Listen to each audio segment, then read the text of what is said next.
Kingswood University ini dia kalau di Indonesia kayak UI begitu ya. Oke. Artinya dia universitas umum, bukan universitas agama. Oke. Di dalamnya ada fakultas kedokteran, fakultas teknik, fakultas pertanian pun ada walaupun di gurun. Jadi masternya tetap Master of Art. Itu tahun berapa Habib menyelesaikannya? 2000 berapa ya? Saya lupa. Kalau nggak salah 2012 ya. 2012. Ya, tapi itu memang kita menyelesaikan itu sambil jalan. Jadi begini ada ceritanya, Bang Refli. Saya dulu sering dakwah di Malaysia. Oke. Pulang pergi nggak ada niat untuk ngambil S2. Tapi dalam konteks sholat kan ada perbedaan tentang melafazkan niat boleh apa enggak. Soal baca bismillah dibaca apa enggak dalam surat Al-Fatihah. Kemudian soal ada yang sedekap, ada yang lurus.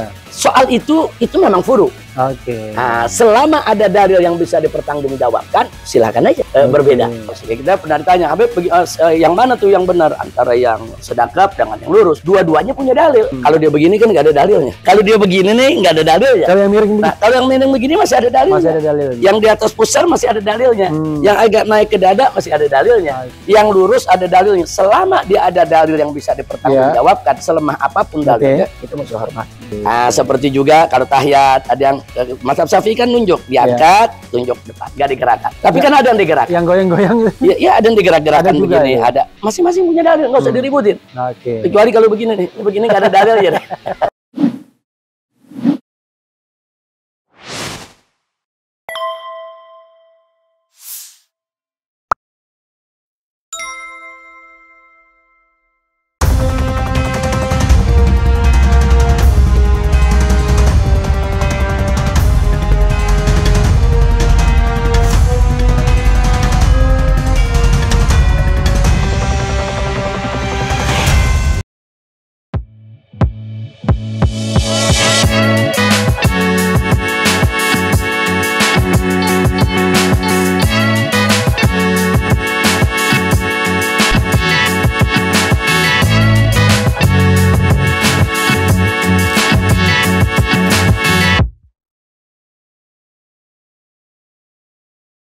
Waktu di sana pernah kena COVID, Habib? Enggak, kita enggak. Kita sekeluarga alhamdulillah sehat walafiat.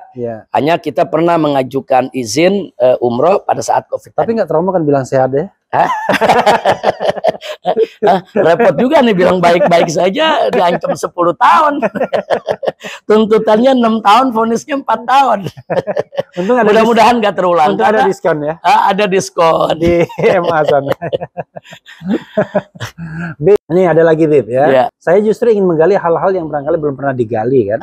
Habib kan S3 ya sekarang ya? Alhamdulillah. Jadi Habib itu S1-nya dari mana? S1 kita dari Kingswood University. Oke, King Saudi ya? Kingswood Suud ya? King Saud. Ibnu Saud ya? Bukan Ibnu Saud. Ibnu Saud lain lagi. Beda ya? Ada Universitas Muhammad Ibn Saud, ada Universitas Raja Saud. Oh, Raja Saud. Nah, ini yang rajanya Kingswood University. Dulu namanya Riyadh University. Oh, di Riyadh. Oh, di Riyadhnya ya? Iya, di kota Riyadh. Dulu S1 dulu pertama dibangun namanya Riyadh University. Kemudian dirubah menjadi Kingswood University. Pasti bahasa Jawanya canggih ya. Kingswood University ini dia kalau di Indonesia kayak UI begitu ya. Artinya dia universitas umum, bukan universitas agama. Di dalamnya ada fakultas kedokteran, fakultas teknik, fakultas pertanian pun ada walaupun di gurun. Nah, dan juga ada nanam batu. Iya, ada fakultas tarbiyah. Nah, di dalam fakultas tarbiyah itu ada jurusan namanya Islamic Studies. Di situ tarbiyah itu pendidikan ya? Pendidikan. Jadi Habib ngambil fakultas tarbiyah Islamic Studies. Jurusannya Islamic Studies. Spesialisasinya fikih dan usul. Fikih dan usul ya? Ya, fikih itu hukum Islam, usul fikih itu bukan metodologi penggalian hukum Islam. Metodologi. S2-nya di mana, Bib? S2-nya di Malaya, University Malaya. Malaya University. Iya. Katanya ngambil soal Pancasila, tesisnya. Tesis saya itu judulnya adalah pengaruh Pancasila dalam penerapan syariat Islam di Indonesia. Jadi tetap kita tidak lepas ya dari penelitian soal syariat Islam di Indonesia. Itu bahasa Arab atau bahasa Melayu? Itu bahasa Melayu, bahasa Malaysia. Malaysia. Ya, bahasa Malaysia, bahasa Melayu kita buat. Jadi kita ingin membuktikan lewat tesis tersebut bahwa sebetulnya hukum Islam yang manapun itu sangat mungkin untuk dilembagakan, untuk diformalisasikan dalam hukum nasional melalui jalur-jalur konstitusional. Dan kita buktikan juga bahwa di sana cukup banyak bagian-bagian syariat Islam yang sudah jadi undang-undang, yang sudah jadi hukum nasional, walaupun bahasanya bukan hukum syariat ya. Nah, tapi sudah jadi. Nah, itu yang kita buktikan. Kita buktikan dengan seperangkap perundang-undangan yang udah jadi. Yang kesimpulannya bahwa Pancasila itu nggak melarang pemberlakuan syariat Islam. Yang penting dilakukan melalui jalur konstitusional. Tapi sebagai tesis ya tentunya kan kita harus bahas dulu apa itu Pancasila, bagaimana sejarahnya, kemudian bagaimana posisinya dalam tata negara Indonesia. Kita harus bahas itu dulu. Setelah kita bahas itu, terus kita bahas juga syariat Islam, apa itu syariat Islam. Itu di jurusan apa itu, Bu?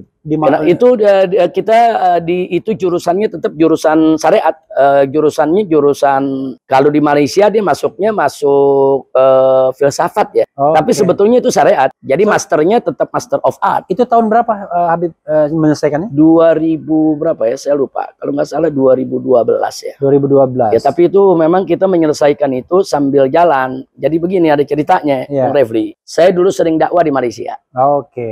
Pulang pergi, nggak ada niat untuk ngambil S2. Nah, kemudian kalau kita ke Malaysia, kita kumpul sama kawan-kawan. Ada Dr. Adian Usaini, ada Dr. Fahmi Zarkasi yang dari Gontor, ya kan? Kemudian ada beberapa kawan lah. Nah, mereka ini yang mendorong supaya saya ya sekalian aja ngambil S2.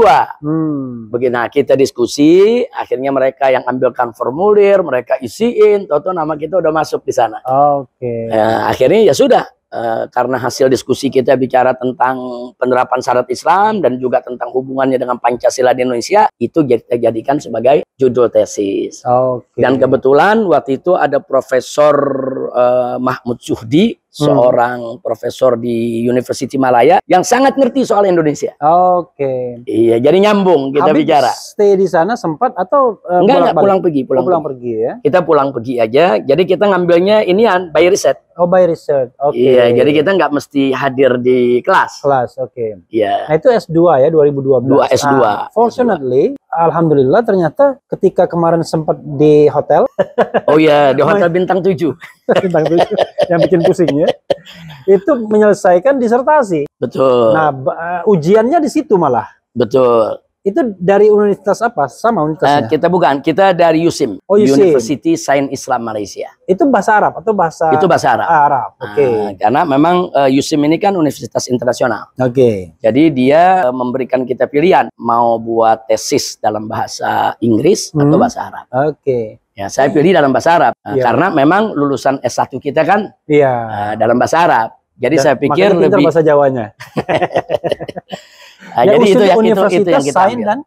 Universitas Sains Islam Malaysia. Saya ngambil di filosofinya. Itu dari kota apa? Kuala Lumpur? Nggak jauh dari Kuala Lumpur.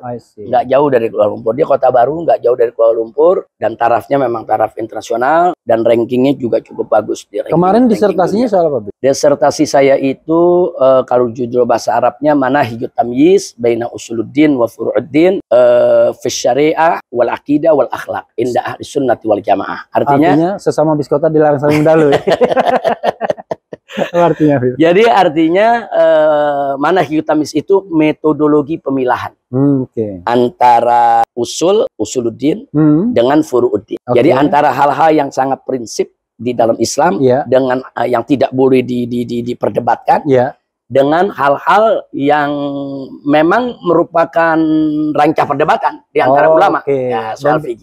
Jadi kita ngambil metodologinya, bagaimana cara kita memilah. Oh, ini usuluddin, oh ini furu'uddin, oh yang ini nggak boleh diperdebatkan, oh yang ini boleh diperdebatkan, oh yang ini kalau memperdebatkannya bisa mengantarkan kepada kekafiran. Oh kalau yang ini diperdebatkan wajar aja selama ada dalil-dalil yang bisa dipertanggungjawabkan. Nah itu kita pilih bagaimana metodologi itu dalam bidang akidah dan bagaimana metodologi tersebut diberlakukan dalam bidang syariat serta bagaimana pula juga penggunaan metodologi tersebut dalam bidang akhlak. Tapi dengan batasan menurut Ahlus Sunnah wal Jamaah. Jadi supaya disertasi kita nggak meluas kemana-mana ya. Jadi kalau Ahlus Sunnah wal Jamaah itu bisa dibilang apa itu? Mainstream pemikiran atau jadi, satu mazhab atau jadi Ahlus Sunnah wal Jamaah kalau dalam apa namanya dalam konteks akidah ya, itu selama 1200 tahun lebih disepakati ulama itu akidah Asy'ariyah dan Maturidiyah. Itu udah mainstream. Oke, mainstream. Mainstream akidah Ahlus Sunnah wal Jamaah itu bukan Mu'tazilah, bukan Khawarij, ya kan?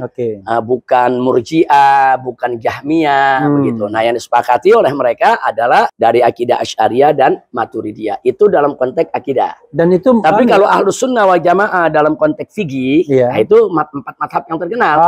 Mazhab Hanafi, Maliki, Syafi'i, Hambali. Jadi ada dalam apa namanya ranah fikih, ada juga dalam ranah akidah. Jadi kita nggak mau keluar dari situ. Jadi kita nggak bicara apa pandangan Syiah, apa pandangan Mu'tazilah, enggak. Kita bicara apa pandangan, karena kan Ahlus Sunnah wal Jamaah ini kan yang merupakan asawadul aqbab. Mayoritas umat Islam di dunia itu kan. Jadi bisa dibilang dia tengah ya? Ya, nah justru Ahlus Sunnah ini yang wasatiyah, yang pertengahan. Jadi kalau sekarang ini Bang Refli lagi ada istilah-istilah yang populer, moderasi beragama ya. Moderasi beragama kan ini kan konteksnya kan untuk bagaimana memoderatkan cara memahami ajaran agama. Ya sebetulnya kalau kita bicara Ahlus Sunnah wal Jamaah dari dulu sudah moderat. Moderat dalam arti kata iktidal, insof, moderat dalam arti kata wasatiyah, pertengahan, enggak ekstrim kanan, enggak ekstrim kiri. Jadi Islam dari awal turunnya memang sudah moderat. Islam dari awalnya memang sudah wasatiyah, sehingga sebetulnya enggak tepat juga kalau Islam ingin demoderasi karena memang udah moderat dari sananya. Begitu. Nah, jadi sekali lagi Ahlus Sunnah wal Jamaah itu adalah yang ajaran Islam yang moderat itu. Bib tadi bilang ini yang usuluddin sama yang furu'uddin ya? Furu'uddin. Itu contoh kasusnya, Bib, misalnya? Contoh kasus begini ya. Kita bicara umpamanya dalam bidang akidah. Dalam bidang akidah. Umpamanya kita bicara tentang Isra Mi'raj Nabi alaihi salatu wassalam. Ahlus Sunnah wal Jamaah semua sepakat bahwa Isra Mi'raj Nabi itu bukan khurafat, bukan khayalan. Bukan cerita fiktif, bukan dongeng. Tapi suatu peristiwa yang betul-betul terjadi. Sudah sepakat. Itu sepakat, nggak ada perbedaan. Itu namanya usuluddin. Kalau nggak percaya itu kufur. Bisa kufur kalau nggak percaya. Tapi di dalam peristiwa Isra Mi'raj ada hal-hal yang diperdebatkan oleh ulama. Contoh, Ahlus Sunnah, contoh begini. Ini Nabi waktu Isra Mi'raj, ruhnya saja atau ruh dan jasad? Ini kan konteks perdebatan. Ahlus Sunnah wal Jamaah hampir semua sepakat ruh dan jasad. Dua-duanya ya. Tapi di luar Ahlus Sunnah seperti Mu'tazilah itu berkeyakinan ruh saja. Nah, ini kan berarti di sini ada perbedaan. Dan ini bukan usuluddin. Ini furu'uddin. Tapi memang sama-sama dalam urusan akidah. Kan sama-sama urusan akidah. Sehingga perbedaan kita tentang Nabi itu Isra Mi'raj dengan ruh saja atau ruh dan jasad itu nggak boleh saling mengkafirkan. Kecuali orang nggak percaya Isra Mi'raj. Kalau orang nggak percaya Isra Mi'rajnya kafir. Tapi kalau orang berdebat soal ini ruh saja atau ruh dan jasad, nah itu perdebatan di konteks itu tuh perdebatan furu'ul akidah. Jadi ada usulul akidah, ada furu'ul akidah. Jadi ada akidah yang prinsip yang nggak boleh kita perdebatkan, tapi ada juga yang boleh diperdebatkan. Ini dalam akidah nih. Saya kasih contoh dalam syariat satu lagi dalam syariat. Seperti sholat. Ulama sepakat sholat 5 waktu itu wajib. Bahkan dia menjadi rukun Islam. Sepakat itu umat Islam itu usuluddin. Nggak boleh ada yang berbeda. Kalau ada mengatakan 5 waktu itu nggak wajib, bukan Islam dia. Nggak ada perintahnya di Al-Quran. Ada yang bilang begitu. Itu dia bukan Islam. Tapi dalam konteks sholat kan ada perbedaan tentang melafazkan niat boleh apa enggak, soal baca Bismillah dibaca apa enggak dalam suratul Fatihah, kemudian soal ada yang sedekap, ada yang lurus. Soal itu memang furu. Nah, selama ada dalil yang bisa dipertanggungjawabkan, silakan aja berbeda begitu. Tapi kalau soal wajibnya sholat bukannya furu, usul. Begitu. Jadi walaupun dalam satu jamaah ada yang begini, ada yang sedekap, itu sah-sah saja, sesuai dengan keyakinannya. Jadi jangan juga dia ngarang-ngarang. Contoh, kita pernah ditanya, Habib, yang mana tuh yang benar antara yang sedekap dengan yang lurus? Dua-duanya punya dalil. Kalau dia begini kan nggak ada dalilnya. Kalau yang begini? Kalau dia begini nih nggak ada dalilnya. Kalau yang miring begini? Nah, kalau yang miring begini masih ada dalilnya. Masih ada dalilnya. Yang di atas pusar masih ada dalilnya. Yang agak naik ke dada masih ada dalilnya. Yang lurus ada dalilnya. Selama dia ada dalil yang bisa dipertanggungjawabkan, selemah apapun dalilnya, kita mesti hormati. I see. Nah, seperti juga kalau tahiyat, ada yang mazhab Syafi'i kan nunjuk, diangkat, tunjuk depan, nggak digerakkan. Tapi kan ada yang digerak. Yang goyang-goyang gitu. Iya, ada yang digerak-gerakan begini. Ya? Ada. Masing-masing punya dalil, nggak usah diributin. Kecuali kalau begini nih, ini begini nggak ada dalil ya. Jadi maksud saya boleh berbeda, tapi jangan ngarang-ngarang. Nah, kalau begini kan ngarang dia. Ya, kalau tangan ditaruh begini lagi sholat itu kan ngarang. Kalau dihukum itu Anda boleh itu asal Anda punya dasarnya. Iya. Jadi selama dia punya dasar yang bisa dipertanggungjawabkan, walaupun bagi orang mungkin lemah ya, bagi dia kuat dari segi satu persepsi begitu, silakan aja berbeda. Dan jangan berpecah karena soal yang ini. Nah, saya punya disertasi soal itu. Misalnya contoh tadi ya, soal akidah ya, kok bisa muncul sebuah perbedaan antara ruhnya saja atau ruh dan jasad? Itu kenapa? Misalnya dari apa? Saya begini, jadi begini Pak, kalau Mu'tazilah selain memang ada dalil hadis yang mereka pegang, mereka juga berpegangkan kepada logika. I see. Iya, mereka mencoba untuk memakai logika mereka karena ini kan perjalanan Nabi ini kan kalau kita pakai bahasa modern, ini kan menembus alam ini, menembus waktu ini. Nah, jadi mereka melihat pakai secara logika, mereka lihat badan fisik jasad nih nggak kuat untuk melakukan itu. Yang kuat melakukan itu adalah ruh. Iya, karena hitung-hitungannya di zaman sekarang aja kalau orang pakai motor gede dengan kecepatan tinggi itu kalau terlalu cepat juga akan bisa rontok Nah, jadi itu kan pertimbangan logika.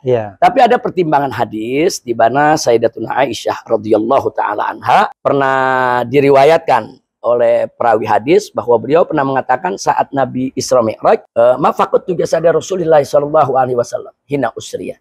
Kata Siti Aisyah radhiyallahu taala anha, tatkala Nabi itu Isra Mi'raj, aku nggak kehilangan jasad Nabi. Jasad Nabi ada di sampingku. Begitu. Nah, ini menjadi dalil mereka, berarti Nabi jasadnya masih tetap ada di dunia tuh. Tapi hadis ini ditolak oleh kebanyakan ulama. Bukan faktor Siti Aisyahnya, tapi kan faktor perawi di bawahnya. Nah, yang kedua ditolak juga dari segi begini, ada kejanggalan. Kejanggalannya di mana? Nabi itu kan Isra Mi'raj masih sebelum hijrah ke Madinah. Sebelum hijrah ke Madinah, kan Siti Aisyah belum jadi istri Nabi. Tinggal serumah dengan Nabi kan ketika di Madinah, bukan ketika di Mekah. Di Mekah, ya. Nah, jadi artinya kalau berdasarkan data sejarah, waktu Nabi Isra Mi'raj belum sekamar dengan Siti Aisyah, belum serumah. Dari mana bisa jasadnya ada di ranjang beliau? Nah, ini namanya ada sesuatu yang janggal. Nah, sehingga dalil itu ditolak. Nah, adapun ulama Ahlus Sunnah wal Jamaah menyatakan ruh dan jasad ya karena cerita Nabi. Nabi yang menyampaikan. Nabi menyampaikan, Nabi nggak pernah mengatakan ruh saya saja yang ini. Itu satu. Ada lagi dalil lain. Kalau andai kata perjalanan Isra Mi'raj itu dengan ruh saja, apa bedanya dengan mimpi? Begitu. Nah, yang kedua, kalau memang Nabi cerita soal ruh saja, itu orang-orang kafir Quraisy nggak bakal protes. Kalau Nabi cerita semalam saya ngimpi ruh saya jalan ke sana kemari, orang kafir nggak bakal protes.